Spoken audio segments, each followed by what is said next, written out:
Bonjour, ici Patrick Pierrat, éditeur d'Info Bref. Voici l'essentiel des nouvelles ce lundi 22 avril. Aux États-Unis, la Chambre des représentants a adopté samedi un plan d'aide militaire et économique de 95 milliards de dollars américains pour soutenir l'Ukraine, Israël et Taïwan. Ce méga plan d'aide devrait être approuvé cette semaine par le Sénat américain à majorité démocrate avant d'être promulgué par le président Joe Biden. À l'intérieur de ce plan, presque 2/3 de l'aide, soit 61 milliards de dollars américains, seront réservés à l'Ukraine, principalement pour son armée et pour ses secteurs de l'énergie et des infrastructures. Une bonne partie du montant restant servira à reconstituer les stocks d'armement de l'armée américaine qui ont beaucoup baissé à cause des livraisons qu'elle a faites à l'Ukraine. Un texte adopté samedi par la Chambre des représentants en même temps que ce méga plan d'aide internationale prévoit d'interdire aux États-Unis l'application de vidéos TikTok si le propriétaire chinois de TikTok, ByteDance, refuse de vendre le réseau social à un acheteur américain, ou du moins non concurrent de la Chine. Si ce texte est adopté cette semaine par le Sénat américain, il obligerait ByteDance à vendre TikTok dans un délai de 12 mois. Passé ce délai, l'application ne pourrait plus être téléchargée aux États-Unis. Au Canada, les provinces veulent qu'Ottawa respecte leur champ de compétences. Dans une lettre adressée à Justin Trudeau à la suite de la présentation du budget fédéral, les premiers ministres provinciaux demandent au gouvernement fédéral de s'abstenir d'empiéter sur leurs compétences, notamment dans les domaines de la santé, de l'éducation et du logement. Les premiers ministres estiment que chaque province devrait recevoir du fédéral un financement continu et inconditionnel. Ils disent craindre que le coût des nouveaux programmes fédéraux doive être, à terme, entièrement assumé par les provinces. Les dirigeants du secteur technologique s'opposent à la hausse du taux d'inclusion des gains en capital. 1400 PDG et autres acteurs de la communauté de l'entrepreneuriat technologique ont signé une lettre ouverte publiée par le Conseil canadien des innovateurs.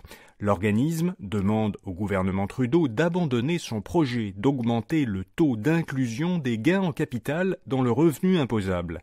Le Conseil estime que cette mesure affectera de manière significative la capacité des entreprises canadiennes à obtenir du capital.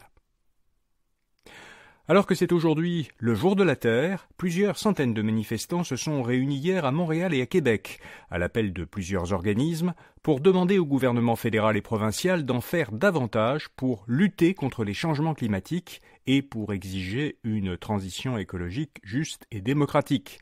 Plusieurs élus de Québec solidaire et du Parti québécois ont participé au rassemblement.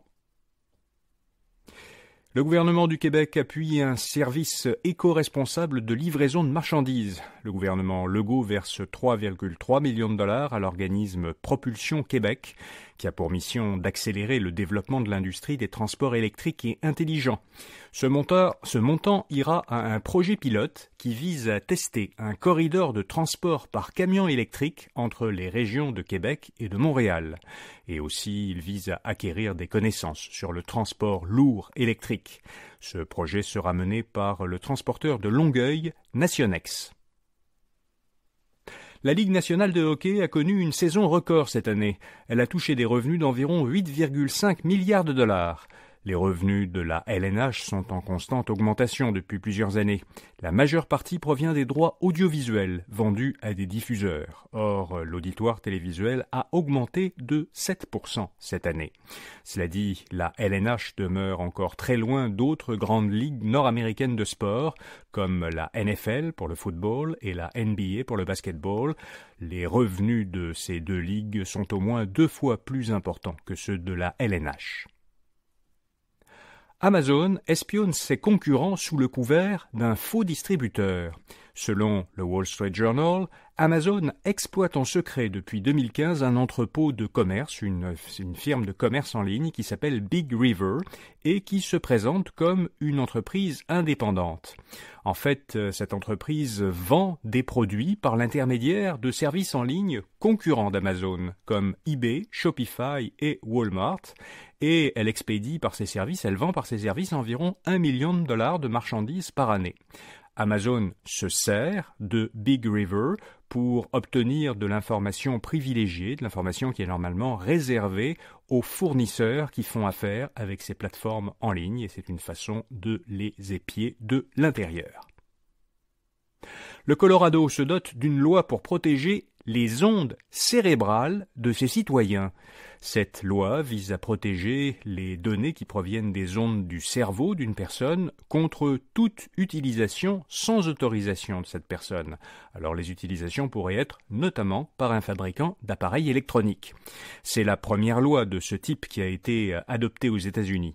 Son objectif est d'encadrer le développement très rapide de cette technologie en émergence, comme celle de Neuralink, une entreprise d'Elon Musk qui a récemment annoncé avoir réussi à greffer un implant électronique sur le cerveau d'un humain. Et puis comme chaque lundi, InfoBref vous fait découvrir une jeune entreprise québécoise innovante. Cette semaine, on vous parle d'une start-up de Longueuil qui s'appelle HotPock. Bon nombre d'adeptes de plein air utilisent des pochettes chauffantes, ce qu'on appelle communément des chauffe-mains pour se réchauffer. Or, ces pochettes ne sont pas réutilisables et peuvent être dommageables pour l'environnement. Alors HotPock a conçu une pochette chauffante qui, grâce à un procédé chimique inoffensif, peut atteindre une température d'environ 55 degrés Celsius pendant 30 à 60 minutes, et cette pochette peut ensuite être réutilisée jusqu'à 100 fois. Pour en apprendre davantage sur cette technologie, lisez le portrait de HotPock à infobref.com. Voilà, vous savez l'essentiel. Bonne journée et à demain matin.